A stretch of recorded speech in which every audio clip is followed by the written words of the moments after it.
c'est ça qu'ils ont dit. Et puis c'est trop facile Adama Addis. C'est trop facile nga brandir ay lenteur administrative alors que démb. te moom keroog moo ko doon kaas mais démboo Njaay gi moo doon wax ne ñoom bu ñu ñëwee mbir yi day gaaw parce que xam nañ fu ñuy agir dem bay bind ay livre solution lu nekk ñu fàttuñu ko wax lu nekk wax nañ ko fi. mais depuis 10 ans. tey nga ñëw nga ne oui ce sont des lenteurs administratives. c'est trop facile mais moom loolu la doon kaas. c'est trop facile dafa jàpp ne il ne parvient pas à comprendre mais lan moo tax actuellement directive yi nga xam ne ñoo ngi koy joxe mais mu am yenn lenteurs yi. ba moom lañ ko war a laaj parce que moo leen fal ñoom ñëpp. moo leen fal ñoom ñëpp. lu tax moom bi mu leen di fal munul woon a def ay investigation ba xam ne ñi muy fal nii c'est des gens médiocres. À la limite c'est des gens qui ne méritent pas leur poste parce que loolu la Ousmane Sonko wax loolu la insinué il y a des lenteurs il a vu que vraiment dans le fonctionnement de l'État dara doxul et cetera alors que moom moo leen fal donc qui on doit sanctionner en réalité dans cette histoire kii fale parce que heure bu leen neexee ñu jëlee leen fii di ñoom bu fekkente ne ça ne marche pas mais ils n'ont qu'à amener des gens compétents. Et puis man je me dis que gis nga lii nii ay caaxaan la c'est trop facile quoi très honnêtement c'est trop facile. D'accord. C'est des gens yoo xam ils ne se sont pas préparés à exercer le pouvoir d'État moom mooy dëgg ñëw nañ di tâtonner sénégalais bàyyi leen ak seen bopp jox leen une majorité à l'Assemblée nationale ne leen liggéey leen mais malgré tout ça ils ne parviennent pas à nous proposer des débuts de solution début de solution laa la wax de parce que actuellement on a un manque de lisibilité on a même pas de visibilité xamuñu fi ñu jëm en réalité wax jee fi bari rek mais xamuñu fu ñu jëm fii ak 1 an 2026 par exemple qu'est-ce qu'on attend de ces gens-là de voir au Sénégal qu'est-ce qu'on attend xaaruñu lenn parce que waxuñu lenn joxuñu lenn lu ñu mën a téye au contraire gis nga président Macky Sall bi mu fi nekkee au moins tu étais sûr que d'ici 1 an on va inaugurer par exemple le TER.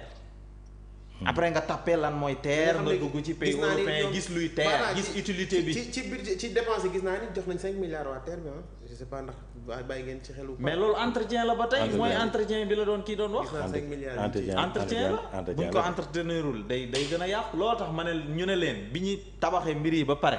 ne leen nañu assurer l'entretien loolu rek lañ leen laaj ba keroog ñuy ñëwaat jëlaat mbir mi liggéey parce que ñoom mënuñu liggéey muy TER muy BRT muy autoroute yi ñu fi teg muy y a pas mal d'infrastructures yoo xamante ne c'est des infrastructures de dernière génération li leen président Macky Sall jox bàyyee leen ko mais bu ñu mënul liggéey bu ñu mënul teg xeer bu njëkk bu ñu mënul xalaat ay infrastructures de dernière génération yi nga xamante ne foo dem ci àdduna bi dans les pays développés ñu leen fay gis bu ñu mënul xalaat loolu mais il est évident que duñ ko mën a def pose première pierre boo ko deful il est évident que doo mën a tabax ab château c'est pas possible ça fait 12 mois 13 mois ba 14 mois ils sont là on n'a pas de début de solution bu ñu produire lii rek après combien de mois de retard combien de mois de retard ba pare man li ma gën a rusloo ci seeni wax mooy ne que ils sont en train de brandir les lenteurs administratives mais quand il y a lenteur administrative qu'est-ce qui a créé ces lenteurs administratives là mais ñoom ñoo ko créé parce que ils ont en charge le fonctionnement de l'administration chef de l'administration c'est lui qu'on a affaire muy le président le premier ministre Ousmane Sonko mais il n'a qu'à enlever les lenteurs il n'a qu'à couper les chaînes où ça crée des lenteurs administratives. Gis nga président Macky Sall bi mu ñëwee en 2012 il a d'abord vu que la téléphonie mobile est extrêmement chère ñi nga xamante ne ñoo ngi leen di fal li ñuy utiliser ci wàllum téléphone le toit c'est-à-dire fi ñuy dëkk maison de fonction et cetera c'était cher li ñu leen di jox en matière de véhicules de fonction et cetera c'était élevé président Macky Sall dindi loolu yëpp. moo tax li ñuy wax nii c'est pas nouveau hein président Macky Sall il avait diminué le train de vie de l'État ba nit ñi yëg ko ba ñu am plus de 100 milliards yoo xamante ne dañ ko dugaloon à l'époque ci ces structures qui étaient là qui étaient en train qui étaient chargées de créer l'emploi des jeunes muy ANPEJ ak ñoom seen mais malheureusement mais à l'époque il y avait tellement d'embouteillages. Président Macky Sall moo ñëw pour diminuer tous ces embouteillages là, mais il a créé des autoponts, c'est-à-dire autoponts yeeg routes yeeg autoroutes yeeg, c'est quelque chose qui était prévu. moo tax nag li gën a bon Jérôme, c'est de donner à des gens qui ont un manque terrible d'expérience votre état. loolu mooy premier péché bi nga xamante ne Sénégalais yi def nañ ko te ça se sent en réalité. d'accord yow xamoo lu xew au niveau du ministère de l'intérieur, xamoo lu fa xew parce que mosoo fa ne agent, waxatuma la dirigeant ba. xamoo lu xew à l'Assemblée nationale, mosoo nekk député, waxatuma la peut-être président de commission wala président de l'Assemblée nationale.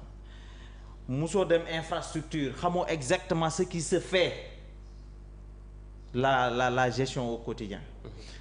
mosoo être confronté à gérer des situations de crise dans un état et dans certains ministères.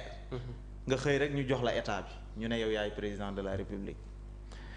mais li may ñaan rek mooy yàq gi ñu jëm ko limiter fii ak 2029, mais on n'attend pas à ce que ñu créer ñu li nga xamante ne c'est extraordinaire. La preuve est là, ñun yàgg nañ toog di xaar ay rapport, ñun pour ñun rapport bu ñëwee vraiment nit ñi dañuy kontaan, Sénégalais yi dañuy kontaan, dinañ sentir une certaine rupture par rapport à ce que niñ doon bindee sax rapport ak niñ ko doon defee à l'intérieur. Mais vous venez avec votre communication catastrophique, vous c'est-à-dire que da ngeen a xañ Sénégal même son image par votre communication catastrophique. La notation du Sénégal descend.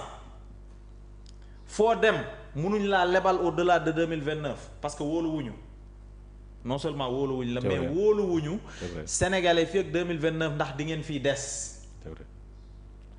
Dettes yi ñuy def yëpp xam nga on te dit l'endettement c'est la consommation du revenu futur, mais bu fekkente ne yaa ngi endetté wu jusque sur les marchés de l'UEMOA, c'est normal hein, c'est normal, ça se fait. Mais ñun li ñuy kaas mooy fréquence bi. fréquence bi ci marché bi dafa ëpp. ci benn mois nga dem ci 4 fois wala 5 fois bu yàggee, mais suñu nawle yi nekk dans la sous-région mais dañuy yàpp dañuy naan ce pays là ñun dañuy yaakaar ne le Sénégal c'est un pays solide financièrement et sur tous les plans, mais ndekete du dara. comme Mali moo ñuy xeetali di ñu jox ay 2 milliards, Côte d'Ivoire di ñu xeetali par leurs investisseurs di ñu jox ay centaines de milliards pour que ñu mën a fonctionner te loolu yëpp li ñu doon leb maanaam ci àdduna bi sur le marché de l'UEMOA yooyu yëpp feeñul ci suñu dund fii, feeñul. c'est-à-dire xaalis boobu yëpp fan lañ ko dugal. Il nous parle de 2,64 milliards d'investissement. 2 milliards xanaa boo doon def benn case de santé sax ëpp na 2 milliards. mais c'est extraordinaire. Depuis lors, cela veut dire que depuis bi fi Macky Sall quitté ak léegi. amul benn liggéey. D'accord bi fi am ci réew mi. y en a pas.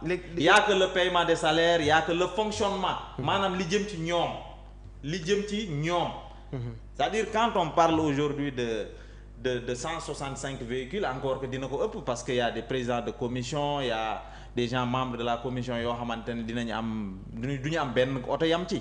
dina ëpp loolu xam naa peut-être. mais 8 milliards 8 milliards au moment où le peuple souffre. nga jël ko dugal ko ci ay oto 8 milliards yoo xamante ne c'est combien de fois le budget que vous avez alloué à l'investissement qui est de 2,64 milliards. ñii dañuy fontu. D'accord 2,64 milliards lan la mën a tabax. cela veut dire que booboog léegi tabaxuñ fi dara, liggéeyuñ fi dara. mais tamit. il ne gère que le fonctionnement. D'accord. fonctionnement képp lañ fi gérer. avec ça nag je ne pense pas qu'on puisse se développer. D'accord maintenant Adama fi mu bëgg ñu tëjee ci rapport bi mooy ci li nga gis nii yow est-ce que jàpp nga ne ëllëg gi ñu jëm maanaam par rapport ak gouvernement bi ni ñuy doxalee Sénégal yi mën nañ dal seen xel mën na dalagum. xam nga gouvernement